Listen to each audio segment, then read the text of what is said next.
प्रमुख शहरों के लिए आज आगरा से वायु की सेवा शुरू हो चुकी है। इसको और अच्छा बनाने की दिशा में प्रयास हम कर रहे हैं। यमुना को प्रदूषण से मुक्त करके अविरल और निर्मल बनाने की कार्रवाई एक नए ओर से हम आगे बढ़ा रहे हैं। हर घर नल की योजना साकार हो पाएगी, कभी ये कल्पना थी, आज ये साकार होता हुआ दिखाई दे रहा है। और इसलिए भाइयों बहनों, ये सब संभव हो पाया है क्योंकि आगरा एक स्वच्छ शहर के रूप में, आगरा एक स्मार्ट सिटी के रूप में, आगरा एक सुरक्षित सिटी के रूप में आज अपना स्थान प्राप्त किया। तो इसलिए क्योंकि मोदी जी का मार्गदर्शन, केंद्र और राज्य सरकार ने मिलकर के योजनाओं को डबल इंजन की स्पीड से आगे बढ़ाया और स्थानीय निकाय की संस्थाएं जब उसमें योगदान देने लगती हैं, सकारात्मक भाव से कार्य करती हैं और प्रभुत्व जन का सानिध्य इन पूरी योजनाओं को जब प्राप्त होता है, उनका समर्थन प्राप्त होता है, तो भाइयों बहनों उसके परिणाम उसी रूप में सामने देखने को मिलते हैं जैसे आज आगरा के अंदर आपको दिखाई दे रहा होगा। और आगरा के इन्हीं कार्यक्रमों को आगे बढ़ाने के लिए, आप सबका आह्वान करने के लिए एक लगभग 500 करोड़ रुपए की योजनाओं को लेकर के हम सब आपके बीच में आए हैं। विकास की प्रक्रिया आपके क्षेत्र में भी आगे बढ़ेगी और इसके लिए अच्छे जनप्रतिनिधि चुनने की आवश्यकता है, अच्छे लोगों को चुनने की आवश्यकता है, अवसरवादियों को नहीं, जो केवल चुनाव के समय नातेदारी रिश्तेदारी गाड़ते हो उनको नहीं, जो आपके सुख दुख में सही मायने में खड़े हो सकते हो, सम विषम परिस्थितियों में खड़े हो सकते हो, हमेशा आपके साथ खड़े हो सकते हो, ईमानदारी के साथ मैनपुरी के विकास की बात कर सकते हो, ईमानदारी के साथ आपके साथ आ सकते हो, वे लोग ही यह कार्य कर सकते हैं। और इस दिशा से भारतीय जनता पार्टी नेतृत्व ने बहुत सूझबूझ से यहां पर श्री रघुराज सिंह साक्य को अपना प्रत्याशी बना करके आपके बीच में उतारा है। भाइयों बहनों, मैंने श्री रघुराज सिंह साक्य जी के कार्य को बहुत नजदीक से देखा है। संसद में हम लोग साथी सांसद भी थे और तब भी अपनी शालीनता, अपनी एकाग्रता, अपना धैर्य कभी भी उन्होंने नहीं खोया। पूरी ईमानदारी के साथ अपने क्षेत्र के विकास के लिए, अपने नागरिकों के हितों के लिए वे कार्य करते रहे। आपने देखा होगा लगातार वे आपके बीच में है और आज बीजेपी परिवार में वे शामिल हुए।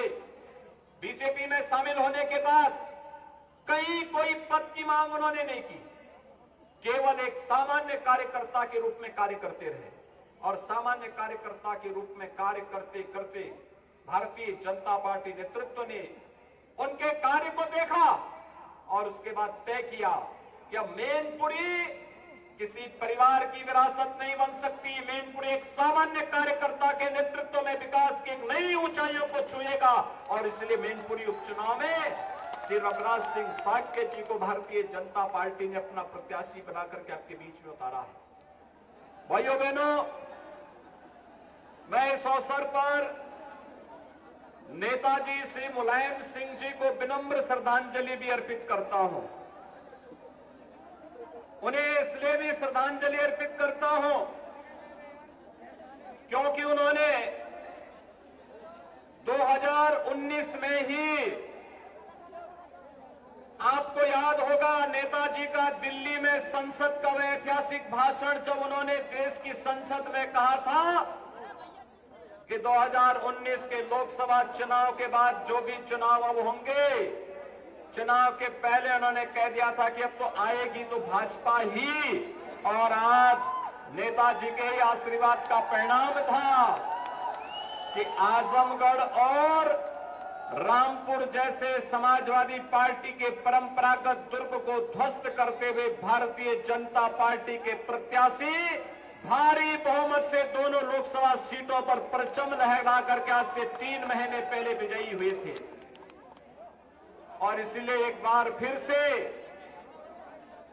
सरदेव नेताजी का वह सपना साकार होने जा रहा है जो उन्होंने कहा था कि जीतेगी तो भाजपा ही और वही भाजपा के लिए आपसे अपील करने के लिए मैं आज फिर से एक बार इस करहल विधानसभा क्षेत्र मैनपुरी में आपके बीच आया हूं। मैं आपसे पूछना चाहता हूं, आपके विधायक यहां कोरोना कालखंड में यहां हालचाल लेने के लिए आए थे क्या? आएंगे भी नहीं, क्योंकि उनको आपके पास आने की फुर्सत ही कहां। अपनी मित्र मंडली से जब फुर्सत हो तो आपका हालचाल ले, उनको तो वहीं से फुर्सत नहीं होती होगी। इसलिए भाइयों बहनों, आएंगे भी नहीं और उनकी स्थिति यही है, कभी नहीं आएंगे आपका हालचाल लेने के लिए। संकट के समय आपके साथ खड़े नहीं हो सकते। वहां तो केवल और केवल आपको इमोशनल रूप से मैनपुरी को एक बार फिर बहकाने के लिए आ रहे हैं। लेकिन भाइयों बहनों, राजनीति इमोशनल विषय नहीं हो सकता। ये इमोशनल हमें कॉमन मैन के प्रति होना चाहिए। जिसके पास आवास नहीं उसको आवास मिलना चाहिए, जिसके पास शौचालय नहीं उसको शौचालय मिलना चाहिए, जिसके पास रोजगार नहीं उसको रोजगार मिलना चाहिए, जिसको सुरक्षा की आवश्यकता है उसको सुरक्षा मिलनी चाहिए। लेकिन भाइयों बहनों, समाजवादी पार्टी की सरकार 4-4 बार थी, इनके अपने बड़े बड़े बंगले बन गए, लेकिन मैनपुरी इटावा के गरीबों के मकान नहीं बन पाए। इनकी जमीनों पर कब्जा जरूर हो गया, लेकिन इनके अपने मकान नहीं बन पाए, इनके विद्युत के फ्री के कनेक्शन नहीं मिल पाए, इनके घर में शौचालय नहीं बन पाए, इनको उज्ज्वला योजना के रसोई गैस के कनेक्शन नहीं मिल पाए। इनका राशन तो समाजवादी पार्टी की सरकार के समय वही माफिया हड़प जाते थे, जिन माफियाओं को समाजवादी पार्टी ने पाला पोसा। लेकिन भाइयों बहनों, आज मैं कह सकता हूं, प्रधानमंत्री मोदी जी के आने के बाद हर गरीब को बिना भेदभाव के आवास की सुविधा उपलब्ध हो रही है। और मैं फिर एक बात तो कह सकता हूं, हमने अब तक प्रदेश में 45 लाख गरीबों को एक आवास उपलब्ध कराया है। 10 लाख आवास हमारा तैयार है जो हम देने जा रहे हैं गरीबों को। और फिर मैं इस बात को कहता हूं, हर गरीब को एक आवास फिर रखने के लिए उपलब्ध कराएंगे।